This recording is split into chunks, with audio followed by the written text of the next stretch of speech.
And so we've talked about that. Let's go ahead and add another layer here.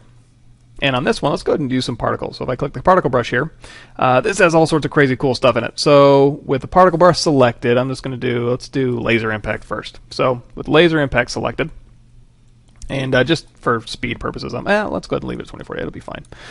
And I'm running this on my laptop, and it's doing fine. So if I go up to well, I don't have it available to me because I'm still on eraser mode, I think. So I'm going to hit brush mode here, and then I'm going to go into my particle selection, and I'm going to go to laser impact. And now when I scroll down, you're going to see right now I have yellow laser impact. Of course, I want this to be like a charcoal laser impact, so I'm going to do a dark gray.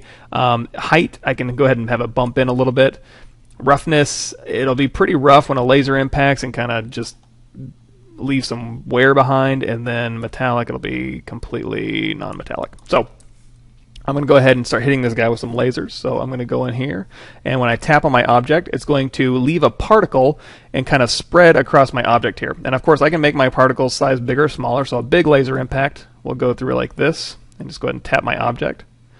And then a smaller laser impact will impact my object like this. Now, there's a ton of really cool options in here with that control your particles in here, as well as if you go over here to your particle section, you can go in here and kind of mess with this stuff as too. But we're going to keep it simple. So particles, we've got laser impact, heavy leaks. So if you want to leak some oil here, we can go ahead and scroll down, and we'll choose black, oily, super shiny, no height. So I'm going to click this pin and just type in 0 to make sure it's 0, and not metallic. So now I can kind of go around my object and just start dragging on here, and it'll kind of hit the object here and kind of start leaking some oil. So if I leak some really heavy oil here, and then I hold down shift and roll my object around, you're going to see it's really, really shiny oil. And of course you can cycle through holding C and seeing, on the roughness, it's making it really shiny in there. I'm going to hit M to go back to our material shaded mode.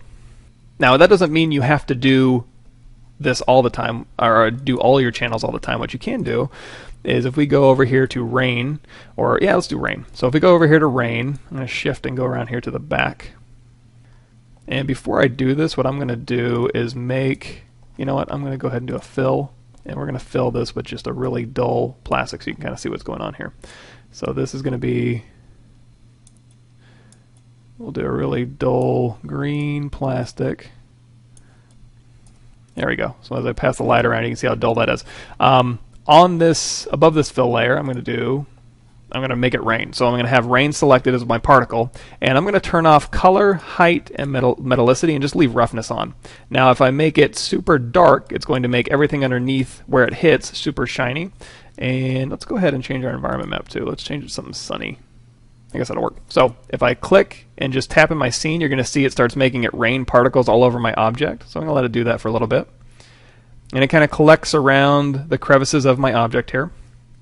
And now when I hold down shift and right click, you're going to see wherever it was raining is going to be nice and shiny.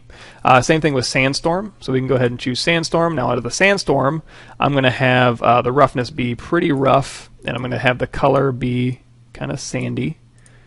And that's all I really need. I don't need any height information for a Sandstorm. So now if I click, pass this around to the front here,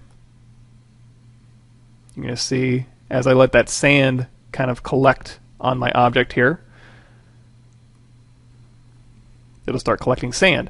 And if you want to, you can go ahead and do, we can do rain, but let's do like an acid rain here. So I'm going to do like a really dark green, and as it rains, I'm going to go ahead and turn height back on and have it really dig into my object, and the roughness will go ahead and leave really shiny.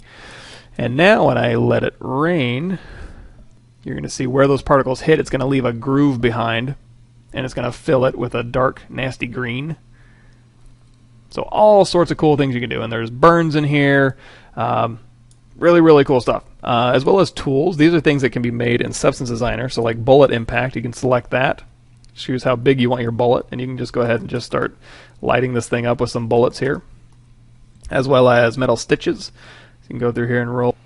Sorry about that. Ever since I upgraded to Windows 10 and I've been getting new drivers, I've had a little bit of problems with some programs. So What I did want to mention with the metal stitches here, if you see over here it says follow path, you can turn that off, and now it's, you know, just dragging out a single line. But if you turn follow path on, it'll actually follow along and make it look like metal stitches. As well as, if you go up here to this top part here, you're going to see lazy mouse. So now we have there's a lazy mouse option, and that little dark ring around there is the length of the lazy mouse. So as you start dragging here, and then as that edge of that circle gets to that point, it'll start dragging a lazy stroke behind it, so really smooth. And of course you can change the length of that, or the size of that circle, or the length of your lazy mouse, dependent on what slider you have marked in there. So a couple really cool brush settings there. Go ahead and delete this layer here.